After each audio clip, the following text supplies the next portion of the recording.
બંધનોનું મૂળ મમતા. રમીની 50.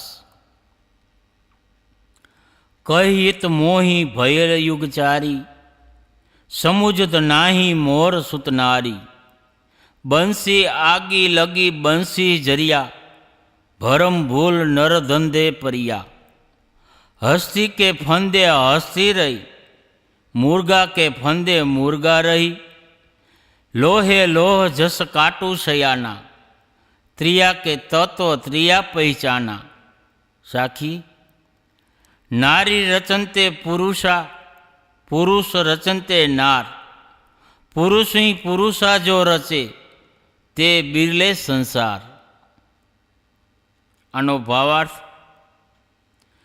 કે મારા જેવા લોકોને ઉપદેશ કરતાં કરતાં ચારેય યુગ વીતી ગયા, પરંતુ જે લોકો આ મારો પુત્ર, આ મારી પત્ની તથા આ મારું ધન ઘર કહે છે અને માને છે તથા તેમાં આસક્ત છે, તેઓ સમજતા નથી કે જેમ વાંસના ઘર્ષણને કારણે વાંસમાં આગ લાગી જાય છે અને તે આગથી તે બળી જાય છે, તે માણસ તેના મનમાં ઉત્પન્ન થયેલ માયા મોહની આગમાં બળીને મરે છે.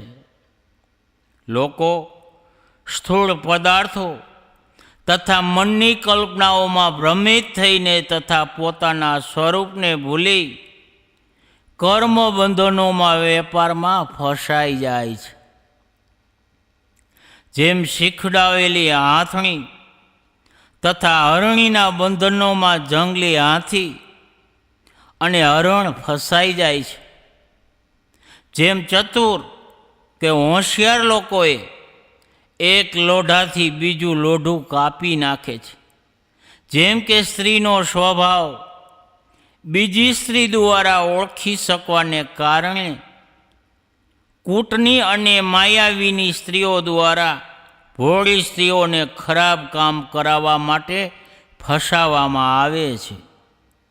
તે મનુષ્યને પોતાના માનેલ લોકો દ્વારા ભવબંધનોમાં ફસાવવામાં આવે છે, અથવા કે તેમના મનમોહ જ તેમને ભવબંધનોમાં નાખી દે છે.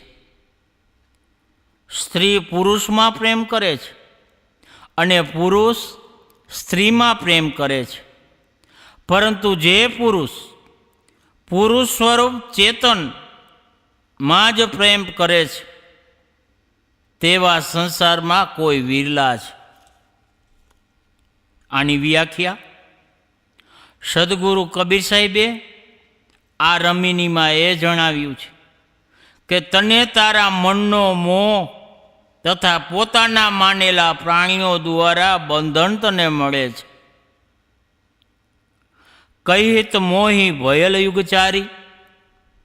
ચોપાઈનો આ પ્રથમ ચરણનો અક્ષરાંશ અર્થ પૌરાણિક વિચારવાળાઓ માટે અનુકૂળ છે.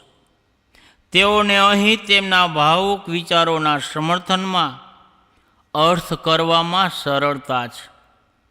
તેઓ આ અર્થ કરી શકે છે કે કબીર સાહેબ કહે છે, મને ઉપદેશ આપતા આપતા મારા ચારેય યુગ વીતી ગયા, પરંતુ આવો અર્થ કરનારાઓએ સમજવું જોઈએ કે તેઓ તેમની ભાવુકતામાં કબીર સાહેબને પણ અતિ ભાવુક બનાવી દેવા માગે છે.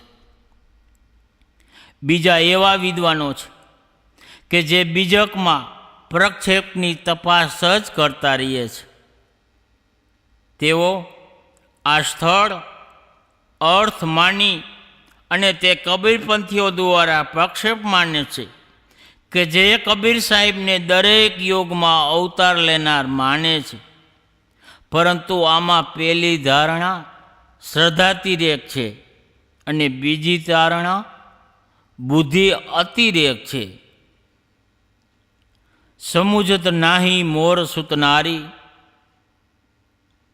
પ્રથમ પંક્તિના આ બીજા ચરણમાં જે વિદ્વાનો કબીર સાહેબને ગૃહસ્થ સિદ્ધ કરવા માગે છે કે તેમને તેમની રીતનો અર્થ સૂઝશે, તેઓ કહેવા માગે છે આ ચરણથી કબીરના જીવન પર પ્રકાશ પડે છે.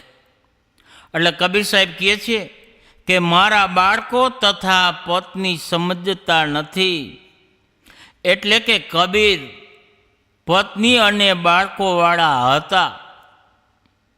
તેઓ તેમની પત્ની અને બાળકોને સમજાવતા હતા, પરંતુ તેઓ સમજતા નહોતા. પરંતુ આવા બહાદુર વિદ્વાનોએ પૂછવું જોઈએ કે કબીર તે બાળકો અને પત્ની શું ચારેય યુગોથી તેમની સાથે હતા? કેમ કે તેઓ કહે છે કહિત મોહી ભયલ યુગચારી, સમજૂત નાહી મોરસુત નારી. એટલે કબીર સાહેબ અહીં સરળ ભાવથી કીધું છે કે મારા જેવા લોકો હંમેશા સંસારની અસળતાને સમજાવતા રહ્યા છે, પરંતુ જે પુત્ર પત્નીમાં પોતાપણાનો ભાવ રાખનારા છે તેઓ આ વાત સમજતા નથી. એટલે કબીર સાહેબ અખંડ બાળ બ્રહ્મચારી વિરક્તા સંત હતા. તેમના સામાન્ય ઉપદેશ તેમની ઉપર થોપી દેવો એ જ સમીક્ષાત્મક બુદ્ધિનું પરિણામ છે. બીજકના કેટલાક પાઠોમાં સમજત નાહી મોર સૂતનારી માં મોર આ શબ્દની જગ્યાએ મોં પાઠ છે. લાગે છે કે આ જ ખરો પાઠ છે, પરંતુ લખાણની ભૂલને કારણે કોઈક વાર કોઈકે મોરની જગ્યાએ મોર લખી દીધું હોય તો પણ અર્થમાં કોઈ ફરક નથી. બંસી આગી લગી બંસી જરિયા, એટલે કે વાંસ તેના જ ઘર્ષણથી સળગી જાય છે. તે જ રીતે માણસ પોતાના માનેલા લોકો દ્વારા કરવામાં આવેલ રાગ દેશના ઝઘડામાં બળીને રાખ થઈ જાય છે. માણસ પોતાના મનની માયામોહ તથા પોતાના માનેલા પ્રાણી પદાર્થોના રાગ દેશની આગમાં રાત દિવસ બળે છે. આપણી ચારેય તરફ ફેલાયેલા આપણા માનેલા પ્રાણી પદાર્થ આપણા જ દુરુપયોગને કારણે આપણા માટે બંધન બની જાય છે. આપણે અવિવેકને કારણે તેમાં રાગ કરીએ છીએ અને મનના ધાર્યા પ્રમાણે કામ ન થાય તો તેમની સાથે દ્વેષ પણ કરીએ છીએ ને. બસ આ જ રાગ દેશ આપણા માટે જંજાળ બની જાય છે. આ જ આપણો ગળાનો ગાળિયો છે. ભરમ ભૂલ નર ધંધે વર્યા. આ ચરણમાં ભ્રમ તથા ભૂલ એ બે શબ્દનો પ્રયોગ કરવામાં આવ્યો છે. ભ્રમનો અર્થ છે હોય કાંઈક અને દેખાય પણ કાંઈક. જેમ કે દોરડામાં સાપ, છીપમાં ચાંદી, ચાંદની કે તડકાની લહેરમાં પાણી, આ વગેરે. એ જ રીતે વિષયોમાં સુખનો વાસ એ મહાભ્રમ છે. અનુકૂળ માનવામાં આવેલા વિષયોના ભોગમાં માણસને સુખનો ભ્રમ થાય છે કે આમાં આનંદ છે, આ શરીર મારું છે, આ પ્રાણી પદાર્થ મારા છે. આ પણ એક ખોટો ભ્રમ છે. કેમ? આ બધું અહીં જ રહેશે.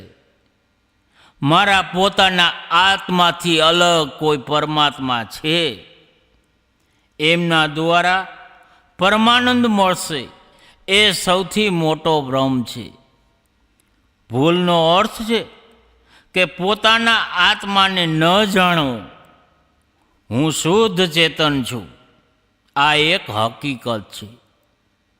આને ન સમજવું અને માનવું કે હું શરીર છું, એ બહુ મોટી ભૂલ છે.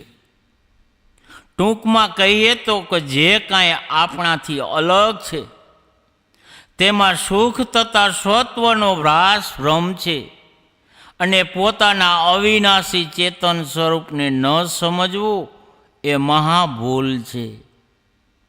આ ભ્રમ તથા ભૂલને કારણે આ જીવ ધંધે ફર્યા કર્મ બંધનોનો વેપાર કરે છે.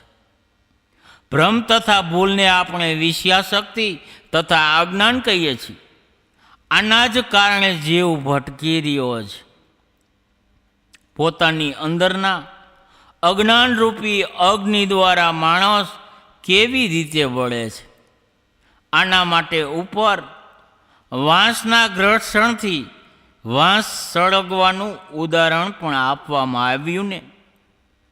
આગળ હાથી, હરણ, લોખંડ અને સ્ત્રી, આ 4 ઉદાહરણો દ્વારા સદગુરુ સમજાવવા માગે છે કે તમારા બંધન તમારા જ મનથી કે તમારા સ્વજનો દ્વારા જ બને છે. આ તમે સમજી લ્યો. લોકો શીખડાવેલી હાથણી તથા હરણી દ્વારા હાથી તથા હરણને ફસાવી લે છે. લોઢાથી લોઢું કપાય છે તથા કૂટની સ્ત્રી ભોળી ભાળી સ્ત્રીઓને ફસાવી લે છે. આ 4 ઉદાહરણોમાં પોતાની જાતે પોતાને જ ભરમાવી લીધા છે. એ જ રીતે તમારા પોતાના જ માનવામાં આવેલા માતા, પિતા, ભાઈ, બંધુ, પત્ની, ગૌત્ર, સગા સંબંધીઓ તમારા માટે આ બધા બંધનોની જાળ ગૂંથે છે.